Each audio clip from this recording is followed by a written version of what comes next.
ಜೀವವುಳ್ಳ ಯೇಸು ಕ್ರಿಸ್ತನ ನಾಮದಲ್ಲಿ ನಿಮ್ಮೆಲ್ಲರಿಗೂ ನಮ್ಮ ಜೀಸಸ್ ಲವ್ಸ್ ಪ್ರೇಯರ್ ಮಿನಿಸ್ಟ್ರೀಸ್ ಮೂಲಕ ವಂದನೆಗಳನ್ನ ಸಲ್ಲಿಸ್ತಾ ಇದ್ದಾನೆ. ದೇವರು ನಮ್ಮನ್ನು ಬಹಳವಾಗಿ ಪ್ರೀತಿಸಿ ತನ್ನ ಕೃಪೆಯನ್ನ ನಮ್ಮ ಮೇಲೆ ತೋರಿಸುತ್ತಾ ದಿನವನ್ನು ಒದಗಿಸಿಕೊಟ್ಟು ಈ ನೂತನ ದಿನಕ್ಕೆ ನಮ್ಮನ್ನ ಸಿದ್ಧಪಡಿಸಿರುವಾಗ ಈ ಮುಂಚಾನೆ ತನ್ನ ಜೀವವುಳ್ಳ ಮಾತುಗಳನ್ನ ಕೇಳಿಸಿಕೊಳ್ಳಲಿಕ್ಕೆ ಅದರ ಪ್ರಕಾರ ನಡೆಯಲಿಕ್ಕೆ ದೇವರು ಮತ್ತೊಂದು ಅವಕಾಶವನ್ನು ದೇವರು ಒದಗಿಸಿಕೊಟ್ಟಿರುವಾಗ ದೇವಾದಿ ದೇವರಿಗೆ ಮಹಿಮೆಯನ್ನು ಸಲ್ಲಿಸುವವರಾಗಿ ಈ ದಿನ ನಮಗಾಗಿ ಏರ್ಪಡಿಸಿದಂತ ವಾಗ್ದಾನ ವಾಕ್ಯವನ್ನ ನಾವು ಧ್ಯಾನಿಸೋಣ. 1 ಸಮುವೇಲನು 14ನೇ ಅಧ್ಯಾಯ 7ನೇ ವಚನ. ಯೆಹೋವನು ಮನುಷ್ಯರಂತೆ ಹೊರಗಿನ ತೋರಿಕೆಯನ್ನು ನೋಡದೆ ಹೃದಯವನ್ನೇ ನೋಡುವವನಾಗಿದ್ದಾನೆ. ಆಮೇನ್. ದೇವರಿಗೆ ಸ್ತೋತ್ರ. ಹೌದು ಪ್ರಿಯರೇ, ಮನುಷ್ಯರಂತೆ ಹೊರಗಿನ ತೋರಿಕೆಯನ್ನ ನೋಡೋದಿಲ್ಲ. ನಿಜವೇ, ನನ್ನ ದೇವರು ನಮ್ಮ ಅಂತರಾಳವನ್ನ, ನಮ್ಮ ಹೃದಯವನ್ನು ನೋಡುವಂಥ ದೇವರು. ಆ ಹೃದಯದಲ್ಲಿರುವಂಥ ಮನಸ್ಸು ಎಂತಹದು, ಆ ಗುಣಗಳೆಂತಹದು ಎಂಬುದಾಗಿ ನೋಡುವಂಥ ದೇವರು. ಆದರೆ ಮನುಷ್ಯರು ಮೇಲ್ತೋರಿಕೆಗೆ, ಅಂದವನ್ನ, ಚಂದವನ್ನ, ನಮಗಿರುವಂಥದ್ದನ್ನ ಎಲ್ಲವನ್ನ ನೋಡಿ ನಮ್ಮ ಬಳಿಗೆ ಬರ್ತಾರೆ. ಪ್ರಿಯ ಯವನಸ್ಥರೇ, ಜಾಗ್ರತೆ. ಅನೇಕರು ನೀವು ಪ್ರೀತಿಸುವಂಥವ್ರು ನಿಮ್ಮ ಗುಣಗಳನ್ನು ನೋಡಿ ನಿಮ್ಮನ್ನು ಮೆಚ್ಚಿಕೊಂಡಿದ್ದಾರೋ, ನಿಮ್ಮ ಒಂದು ಹೊರಗಿನ ತೋರಿಕೆ, ನಿಮ್ಮ ಅಂದವನ್ನು, ನಿಮ್ಮ ಚಂದವನ್ನು, ನಿಮಗಿರುವಂಥ ಜ್ಞಾನದಿಂದಲೋ, ನಿಮಗಿರುವಂಥ ಒಂದು ಟ್ಯಾಲೆಂಟ್ಸ್ಗಳಿಂದಲೋ, ಅಥವಾ ನಿಮಗಿರುವಂಥ ಒಂದು ಆಡಂಬರಿಕೆಯಿಂದಲೋ ಅವರು ನಿಮ್ಮನ್ನು ಮೆಚ್ಚಿಕೊಂಡು ನಿಮ್ಮನ್ನು ಪ್ರೀತಿಸ್ತಾ ಇರ್ಬೋದು. ಜಾಗ್ರತೆ. ಅನೇಕ ಸಂದರ್ಭದಲ್ಲಿ ಮನುಷ್ಯರ ಸ್ವಭಾವವೇ ಅಷ್ಟು. ಹೊರಗಿರುವಂಥದ್ದೆಲ್ಲವನ್ನು ನೋಡ್ತಾರೆ, ಆ ಅಂದವನ್ನು ನೋಡ್ತಾರೆ, ಅವ್ರಿಗಿರುವಂಥ ಆಸ್ತಿ ಪಾಸ್ತಿಗಳನ್ನು ನೋಡ್ತಾರೆ. ಅನೇಕ ರೀತಿಯ ಕೌಟುಂಬಿಕ ಕಲಹಗಳು ಯಾಕೆ ಆಗ್ತಿದೆ ಗೊತ್ತಾ? ಮೇಲ್ತೋರಿಕೆನ ನೋಡಿ ನಂಬಿ ಕೆಲವೊಬ್ರು ಮೋಸ ಹೋಗಿಯೋ, ಕೆಲವೊಬ್ರು ಮೋಸ ಮಾಡಿಯೋ ನಷ್ಟ ಹೋಗ್ತಾ ಇದ್ದಾರೆ. ಒಳ್ಳೆಯ ಅವರ ಸ್ವಭಾವವನ್ನು ನೋಡ್ತಾ ಇಲ್ಲ, ಯಾರು ಗುಣವನ್ನು ನೋಡ್ತಾ ಇಲ್ಲ. ಎಷ್ಟು ಆಸ್ತಿ ಇದೆ, ಎಷ್ಟು ಅಂದವಾಗಿದ್ದಾರೆ, ಏನೇನೆಲ್ಲ ಸಂಪಾದಿಸಿಕೊಂಡಿದ್ದಾರೆ, ಏನು ಓದ್ಕೊಂಡಿದ್ದಾರೆ, ಇದನ್ನ ನೋಡಿ ಮೋಸ ಹೋಗಿ ಎಷ್ಟೋ ಕುಟುಂಬಗಳು ಒಡೆದು ಹೋಗ್ತಾ ಇದೆ. ಪ್ರಿಯರೇ, ಕ್ರೈಸ್ತರಾದ ನಾವು ನೋಡಬೇಕಾಗಿರುವಂಥದ್ದು ಗುಣವನ್ನ, ನೋಡಬೇಕಾಗಿರುವಂಥದ್ದು ಆಧ್ಯಾತ್ಮಿಕತೆಯನ್ನ, ದೇವರಲ್ಲಿಟ್ಟಂಥ ಭಯಭಕ್ತಿಯನ್ನ. ಆ ಭಯಭಕ್ತಿ ನಿಜವಾದ ಭಯಭಕ್ತಿಯೋ ಅಥವಾ ವೇಷಧಾರಿಯ ಭಯಭಕ್ತಿ ಎಂಬುದಾಗಿ ಕೂಡ ನಾವು ಗ್ರಹಿಸಿಕೊಳ್ಬೇಕು. ಅನೇಕರು ಭ್ರಮೆ ಪಡ್ತಾ ಇದ್ದಾರೆ, ನಾನು ಕ್ರೈಸ್ತರಲ್ವಾ, ನಾನು ಕ್ರಿಸ್ತರ ನಂಬಿದೇನಲ್ವಾ, ನನಗ್ಯಾರು ಮೋಸ ಮಾಡೋರು, ನನಗ್ಯಾರು ಇಂಥ ಪ್ರೀತಿಯಲ್ಲಿ ನನ್ನನ್ನು ಬೀಳಿಸುವಂಥವ್ರು ಎಂಬುದಾಗಿ ಸೈತಾನನಿಗೆ ಅಂಥವರೇ ನೋಡ್ತಾನೆ. ಪ್ರಿಯರೇ, ನಮ್ಮ ಬಲಹೀನತೆಯನ್ನ ಆತನು ಬಲವಾಗಿ ಮಾರ್ಪಡಿಸಿಕೊಳ್ತಾನೆ. ಎಷ್ಟೋ ಜನ ಕ್ರೈಸ್ತವರೇ, ಎಷ್ಟೋ ಜನ ಯವನಸ್ತ್ರೀಯರು ಕ್ರಿಸ್ತನಲ್ಲಿದ್ದಂಥವ್ರೆ ಮೋಸ ಹೋಗಿರುವಂಥದ್ದನ್ನು ನೋಡ್ತಾ ಇದ್ದಾರೆ. ಪ್ರೀತಿ ಎಂಬ ಈ ಲೋಕದ ಬಲೆಯಲ್ಲಿ ಬೀಳುವಂಥದ್ದು ನೋಡ್ತಾ ಇದ್ದಾರೆ. ತಮ್ಮ ಜೀವಿತವನ್ನು ನಷ್ಟಪಡಿಸಿಕೊಳ್ಳುವಂಥದ್ದು ನೋಡ್ತಾ ಇದ್ದಾರೆ. ಜಾಗ್ರತೆ. ಪ್ರತಿ ವಿಚಾರದಲ್ಲೂ ಜಾಗೃತಿ ಉಳ್ಳವರಾಗಿರ್ಬೇಕು.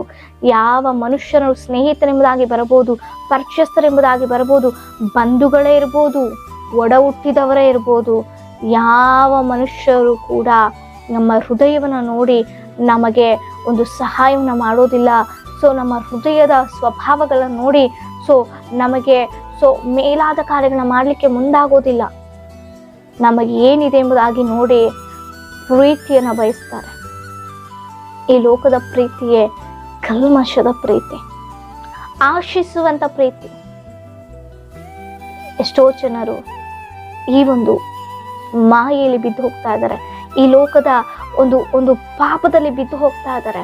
ಆದರೆ ದೇವರು ಹೇಳ್ತಾ ಇದ್ದಾರೆ, ಇದುವರೆಗೂ ನೀನು ಅನೇಕರಿಂದ ಮೋಸ ಹೋಗಿರ್ಬೋದು, ಅನೇಕರು ನಿನ್ನ ಮೇಲ್ತೋರಿಕೆಯನ್ನು ನೋಡಿ ನಿನ್ನ ಸ್ವಭಾವವನ್ನು ಮೆಚ್ಚಿಕೊಂಡಿದ್ದೇನೆ ಎಂಬುದಾಗಿ ಸುಳ್ಳುಗಳನ್ನು ಹೇಳಿ ಮೋಸಪಡಿಸೋದು. ಪ್ರಿಯ ಯವನಸ್ಥಳಾಗಿರ್ಬೋದು, ಪ್ರಿಯ ಯವನಸ್ಥನೇ, ಜಾಗ್ರತೆ.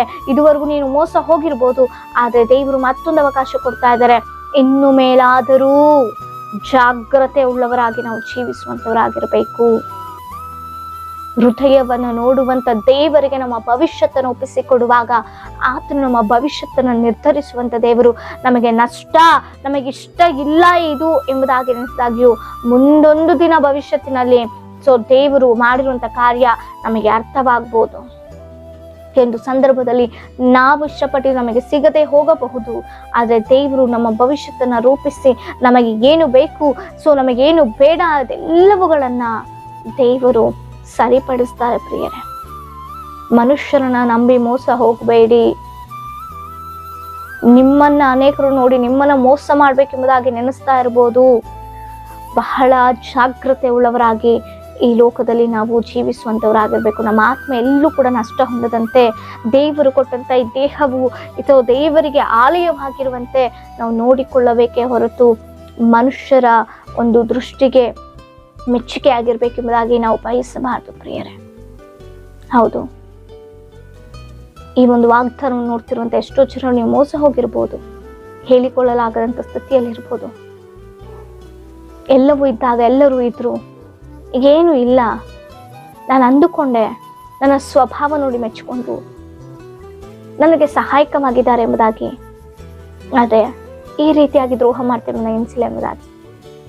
ಹೌದಾ? ಆದರೆ ನೀನು ಯಾರನ್ನ ಪ್ರೀತಿಸಿದ್ಯೋ, ನಿನ್ನನ್ನು ಯಾರನ್ನ ಪ್ರೀತಿಸಿದ್ರೋ ಅವರೆಲ್ಲರೂ ಈ ಮೇಲ ತೋರಿಕೆಯನ್ನು ನೋಡೇ ಬಂದಿದ್ದಾರೆ ಹೊರತು ನಿನ್ನನ್ನು ಪ್ರೀತಿಸಿದಂತ ಒಬ್ಬರಿದ್ದಾರೆ, ನಿನ್ನ ಹೃದಯವನ್ನ ನೋಡಿ ಬಂದಿದ್ದಾರೆ, ನಿನ್ನ ಬಳಿಗೆ ಬಂದಿದ್ದಾರೆ. ಸೊ ನಿನ್ನನ್ನ ಮಗಳು ಎಂಬುದಾಗಿ ಅಂಗೀಕರಿಸಿದ್ದಾರೆ, ಮಗನು ಎಂಬುದಾಗಿ ಅಂಗೀಕರಿಸಿದ್ದಾರೆ, ಪ್ರಾಣವನ್ನೇ ಕೊಟ್ಟಿದ್ದಾರೆ, ರಕ್ತವನ್ನೇ ಸುರಿಸಿದ್ದಾರೆ, ಪರಲೋಕ ರಾಜ್ಯವನ್ನು ಉಚಿತಾರ್ಥವಾಗಿ ಕೊಟ್ಟಿದ್ದಾರೆ, ಪ್ರತಿ ದಿನವೂ ತನ್ನ ಕೃಪೆಯಿಂದ ನಮ್ಮನ್ನ ತುಂಬಿಸ್ತಾ ಇದ್ದಾರೆ. ಪಾಪಿಷ್ಟರಾಗಿದ್ದಂತ ನಮ್ಮನ್ನ ತನ್ನ ರಕ್ತದಿಂದ ಪರಿಶುದ್ಧರನ್ನಾಗಿ ಮಾರ್ಪಡಿಸಿ ನೀತಿವಂತರು ಎಂಬುದಾಗಿ ಕರೆದಂತ ದೇವರು. ಪ್ರಿಯರೇ, ಅಂತ ದೇಹವನ್ನ ಮೆಚ್ಚಿಸುವಂತ ಕೆಲಸಗಳನ್ನ ಮಾಡೋದಿಲ್ಲ ನಾವು. ಮೇಲ್ತೋರಿಕೆ ನಮ್ಮ ಮಾಯ ಮಾತುಗಳನ್ನ ಮಾತನಾಡಿ ನಮ್ಮನ್ನ ವಂಚಿಸ್ಬೇಕೆಂಬುದಾಗಿ ಸೈತನವರ ಮೂಲಕವಾಗಿ ಎಷ್ಟೋ ರೀತಿಯಾಗಿ ಬಗೆಯ ರೀತಿಯಾಗಿ ಸೊ ನಮ್ಮನ್ನ ಮೆಚ್ಚಿಸುವಂತ ರೀತಿಯಲ್ಲಿ ಅವರು ನಮ್ಮ ಜೀವನದಲ್ಲಿ ಬರುವಾಗ ಅವರಿಗೆ ಮೆಚ್ಚುಗೆ ಆಗಿರುವಂಥದ್ದನ್ನ ಅವರು ಇಷ್ಟಪಟ್ಟಂತ ರೀತಿಯಲ್ಲಿ ನಾವು ಬದುಕಬೇಕೆಂಬುದಾಗಿ ಆಸೆ ಪಡ್ತೇವೆ. ಇದೆಷ್ಟರ ಒಟ್ಟಿಗೆ ಸರಿ ಎಂಬುದಾಗಿ ಆಲೋಚನೆ ಮಾಡೋಣ. ದೇವರು ನಮ್ಮ ಹೃದಯವನ್ನು ನೋಡುವಂತ ದೇವರೆಂಬುದಾಗಿ ಗ್ರಹಿಸಿಕೊಳ್ಳೋಣ, ಆತನನ್ನ ಪ್ರೀತಿಸೋಣ, ಆತನಲ್ಲಿ ನೆಲೆಗೊಳ್ಳೋಣ, ಆತನಲ್ಲಿ ಜೀವಿಸೋಣ. ಇದುವರೆಗೂ ನಿಮ್ಮ ಜೀವನದಲ್ಲಿ ಏನೇನು ನಷ್ಟಪಟ್ಟಿರ್ಬೋದು, ದೇವರು ಮತ್ತೊಂದು ಅವಕಾಶ, ಆತನನ್ನು ಪ್ರೀತಿಸುವಂತ ಅವಕಾಶ, ಆತನಲ್ಲಿ ನೆಲೆ ನಿಲ್ಲುವಂತ ಅವಕಾಶ ದೇವರು ಒದಗಿಸಿ ಕೊಡ್ತಾ ಇದ್ದಾರೆ. ನಿಮ್ಮನ್ನ ಅರ್ಥ ಮಾಡಿಕೊಂಡು ನಿಮ್ಮ ಹೃದಯವನ್ನು ನೋಡ್ತಾ ಇರುವಂತ ದೇವರಿಗೆ ನಿಮ್ಮ ಹೃದಯವನ್ನು ಕೊಡಿ. ದೇವರು ಉನ್ನತವಾಗಿ ಆಶೀರ್ವದಿಸ್ತಾರೆ. ವಾಕ್ಯದ ಮೂಲಕ ದೇವರು ನಮ್ಮೆಲ್ಲರನ್ನ ಆಶ್ವಸಿಸಿ ಬಲಪಡಿಸಿ ನಡೆಸಲಿ. ಪ್ರಾರ್ಥನೆ, ನಿಮ್ಮ ಯಾವ ವಿಜ್ಞಾಪನೆಗಳಾಗಿರೋ ಕಮೆಂಟ್ಸ್ಗಳ ಮೂಲಕ ತಿಳಿಸಿಕೊಡಿ. ನಿಮಗಾಗಿ ನಾವು ಪ್ರಾರ್ಥಿಸುವಲಾಗಿದೆ. ಪ್ರಾರ್ಥಿಸಿಕೊಳ್ಳೋಣ. ಪರಿಶುದ್ಧನಾದ ದೇವರೇ, ಮಹೋನ್ನತನೇ, ಯಾವುದು ಕರ್ತನೆ, ಮನುಷ್ಯರೆಲ್ಲರೂ ಮೇಲ್ತೋರಿಕೆಯನ್ನು ನೋಡಿ ಮೋಸ, ದ್ರೋಹ, ವಂಚನೆ ಮಾಡುವಂಥವ್ರೆ, ಆದರೆ ನೀವು ನಮ್ಮ ಹೃದಯವನ್ನು ನೋಡುವಂಥ ದೇವರು, ನಮ್ಮ ಹೃದಯದಲ್ಲಿರುವಂಥ ಅಪ್ಪ ಅಳಲನ್ನು ನೋಡುವಂಥ ದೇವರು, ಅಪ್ಪ ಆ ಹೃದಯದಲ್ಲಿರುವಂಥ ನೋವನ್ನು ನೋಡುವಂಥ ದೇವರು ಕರ್ತನೆ, ಅದೆಲ್ಲವನ್ನ ಬಗೆಹರಿಸುವಂಥ ದೇವರು ನೀನೊಬ್ಬನೇ. ಅದಕ್ಕಾಗಿ ಸ್ತೋತ್ರ. ಈ ವಾಗ್ದಾನ ಮೂಲಕ ಪ್ರತಿಯೊಬ್ಬರನ್ನು ಆಶೀರ್ವದಿಸಿ ಬಲಪಡಿಸು. ಯೇಸುವಿನ ನಾಮದಲ್ಲಿ ಬೇಡಿ ಹೊಂದಿದ ಜೀವವುಳ್ಳ ಪರಲೋಕದ ಪರಮ ತಂದೆಯೇ, ಆಮೆನ್. Price the lord.